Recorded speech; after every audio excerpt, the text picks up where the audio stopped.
Excelentíssimo Senhor Presidente, Ministro Dias Toffoli, excelentíssimos ministros. A ANAJURE, Associação Nacional de Juristas Evangélicos, em cumprimento à sua missão institucional de defesa das liberdades civis fundamentais, vem a este egrégio tribunal objetivando contribuir para o debate instalado na ADPF 461. A discussão relativa às teorias de gênero, também muitas vezes denominadas como ideologia de gênero, tem gerado diálogos acirrados nos últimos anos, culminando na apreciação de lides sobre a temática por esta Suprema Corte. O assunto possui contornos delicados, uma vez que desencadeia reflexões sobre identidade, discurso e liberdade religiosa.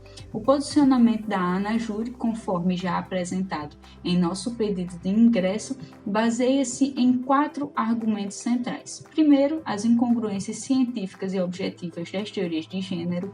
Segundo, o direito dos pais de dirigir a educação moral e religiosa dos filhos. Terceiro, a não inclusão das teorias de gênero no Plano Nacional de Educação. E quarto, a inexistência de ofensa à laicidade estatal. A teoria de gênero defende que elementos humanos, como sexo e gênero, são meros construtos sociais, não havendo, na realidade, qualquer distinção objetiva entre homens e mulheres. Tal perspectiva encontra fundamentos especialmente na chamada teoria queer, que tem na figura de Judith Butler uma das principais referências acadêmicas. Assim, sob esse ponto de vista, as pessoas não nascem homens ou mulheres, sendo, na verdade, condicionadas pela sociedade à adoção dos padrões majoritários em vigor. Nesse contexto, libertação seria o desprendimento dos modelos sociais predominantes sobre sexo e gênero, recorrendo-se à própria subjetividade como fonte de sentido e significado absolutos. A raiz do posicionamento queer está situada em um dos deuses da pós-modernidade, a autonomia humana. Certamente, a liberdade é um valor caro aos indivíduos e merece respeito. Todavia, sua importância axiológica não a eleva à condição de fonte primordial e incontestável da verdade. Atribuir, por exemplo, as distinções entre homens e mulheres a uma construção social ignora estudos científicos em linha contrária. Nesse sentido, a neurociência tem modificado paradigmas em suas pesquisas ao compreender que o reconhecimento das diferenças entre o sistema nervoso feminino e masculino pode auxiliar no desenvolvimento de tratamentos de doenças diversas, a exemplo da ansiedade, da depressão e da esclerose múltipla. Esses são alguns apontamentos trazidos pela edição de janeiro de 2017 da revista Journal Neuroscience Research. Outro aspecto problemático diz respeito à alegação de que os chamados padrões heteronormativos são construções sociais. Certamente, tal argumento pode ser exposto, mas o que garante que a alternativa proposta pela teoria queer não seria igualmente mero fruto cultural? E se admitida essa hipótese, o que tornaria a referida perspectiva mais digna de adoção ante outras teorias, especialmente num contexto onde a verdade é ditada unicamente com fundamento na subjetividade. Percebe-se, portanto, que a teoria em comento possui fragilidades e esta é uma das razões para rejeitar o seu ensino nas escolas brasileiras. A reação contra a ideia de uma sexualidade desvinculada de aspectos objetivos é comumente manifestada por pais preocupados com as lições repassadas aos seus filhos no âmbito educacional, principalmente quando se considera que nessa época as crianças se encontram em fase de desenvolvimento intelectual, psicológico e biológico.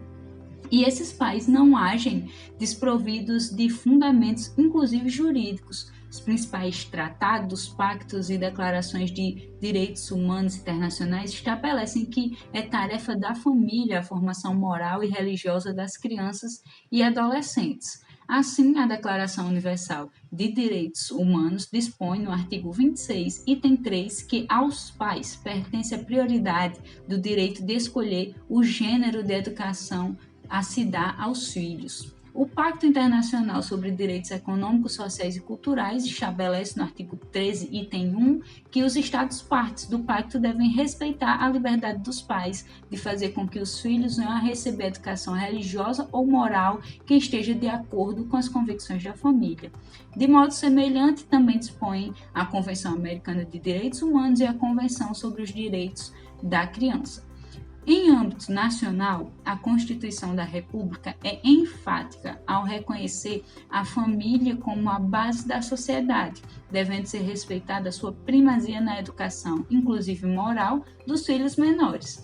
A nossa legislação, por meio do Estatuto da Criança e do Adolescente, ainda consagra o princípio do melhor interesse da criança, estabelecendo que as normas do Estatuto devem ser interpretadas e aplicadas em busca da proteção integral e prioritária das crianças e adolescentes, nos termos do artigo 100, inciso 2. Ocorre que, numa desvirtuação do papel do Estado e da família, a compreensão do que constitui o melhor interesse da criança tem sido transportada integralmente aos domínios estatais, quando, na verdade, caberia tal prerrogativa às autoridades públicas apenas em casos excepcionais, como nas hipóteses de suspensão ou destituição do poder familiar. De forma contraditória, o indivíduo pós-moderno que rejeita qualquer autoridade distinta do seu próprio subjetivismo resignadamente se sujeita aos ditames de um Estado que se agiganta e pretende lhe substituir no âmbito de maior privacidade, a família.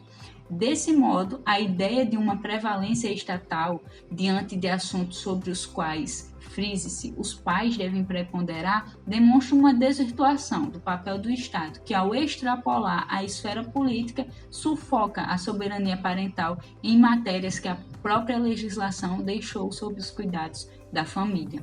Aos argumentos expostos, acrescente-se ainda a referência ao Plano Nacional de Educação, a Lei 13.005 de 2014.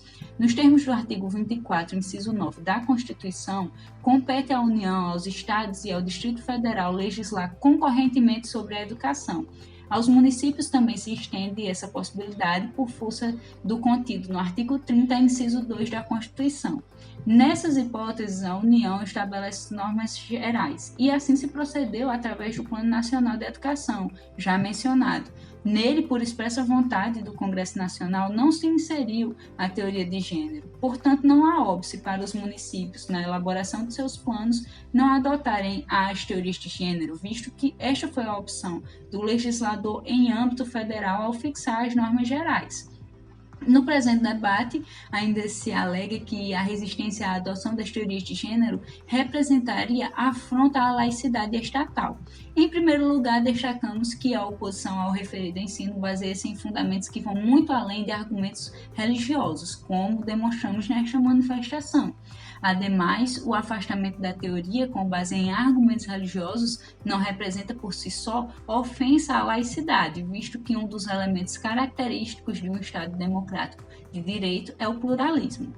A pretensão de excluir dos debates públicos alegações com inspiração religiosa, longe de indicar harmonia com o Estado laico, aproxima-se de um raciocínio totalitário que enxerga o fenômeno religioso como um inimigo a ser eliminado do espaço público. Percebe-se, portanto, que há lacunas, incongruências e contradições pelas quais a teoria de gênero desfalece, tratando-se de mera conjectura, sem comprovação biológica e científica. Por tais razões, não se revela razoável e prudente adotar e aplicar nas escolas brasileiras uma corrente teórica que, embora avoque para si validade científica, é, na verdade, desprovida de fundamentos sólidos, o que inevitavelmente compromete sua confiabilidade. É importante salientar que a objeção em face das teorias de gênero não é feita com a pretensão de defender o menosprezo ou a agressão aos que se identificam como parte do movimento LGBT. A crítica refere-se aos termos da teoria, que são deficitários e contraditórios. Quanto aos indivíduos, vigora o princípio da dignidade da pessoa humana, que inclusive tem raízes na noção cristã de imago Dei. Repudiamos, portanto, incitações ao ódio, imposições de situações vexatórias, bem como agressões à integridade física e à vida das pessoas LGBT. O respeito, sim, deve ser ensinado nas escolas brasileiras, mas não sob o fundamento de teorias inconsistentes e reducionistas. Por fim, evidenciadas as incongruências das teorias de gênero, defendemos que o ato normativo impugnado está alinhado aos ditames estabelecidos no Plano Nacional de Educação, é compatível com os dispositivos constitucionais referentes à competência legislativa concorrente sobre a educação e não representa afronta à laicidade estatal. Por ocasião deste julgamento, o Supremo Tribunal Federal tem a oportunidade de reafirmar e preservar o direito dos pais de dirigir a educação dos filhos, conforme prescrevem os diplomas internacionais dos quais o Brasil é signatário. Agradecemos, por fim, a oportunidade que este egrégio tribunal nos concede.